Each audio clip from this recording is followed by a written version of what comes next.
വന്യജീവി കോഴികളെ കൊന്നു ഭക്ഷിച്ചു. ചീരാൽ കൊഴുവണ കാവുമുളയിൽ രാജീവിന്റെ കോഴികളെയാണ് കൊന്നത്. ഇവരുടെ വളർത്തുനായയെ കാണാതായി. കോഴികളെ കൊന്നത് പട്ടിപ്പുലിയാണെന്നാണ് വനം വകുപ്പിന്റെ പ്രാഥമിക നിഗമനം. ഇന്നലെ രാത്രിയാണ് വീടിന് സമീപത്തുനിന്ന് 4 കോഴികളെ അജ്ഞാത ജീവി കൊന്നുഭക്ഷിച്ചത്.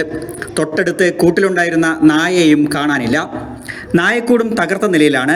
കൊഴുവന പ്രദേശത്ത് ആദ്യമായാണ് വളർത്തുമൃഗങ്ങൾക്ക് നേരെ ആക്രമണമുണ്ടാകുന്നത്.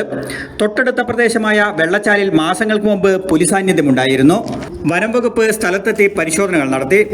പട്ടിപ്പുലിയാണ് പ്രദേശത്തെത്തിയതെന്നാണ് നിഗമനം. അടുത്ത് തന്നെ കോഴിക്കോടുണ്ട്. കോഴിക്കോടിലേക്ക് വന്ന് നോക്കുമ്പോഴാണ് നിലവിലുണ്ടായിരുന്ന ഒരു 4 കോഴികളെയും കാണാനില്ല. അപ്പോൾ ഒരു കോഴീൻ്റെ കൊന്ന് അതിൻ്റെ അടുത്ത് തന്നെ അവൻ്റെ അവശേഷം കിടക്കുന്നുണ്ട്. സമീപ പ്രദേശത്തായിട്ട് മറ്റു കോഴികളെ അതിൻ്റെ അവശേഷങ്ങൾ കണ്ടെത്തി.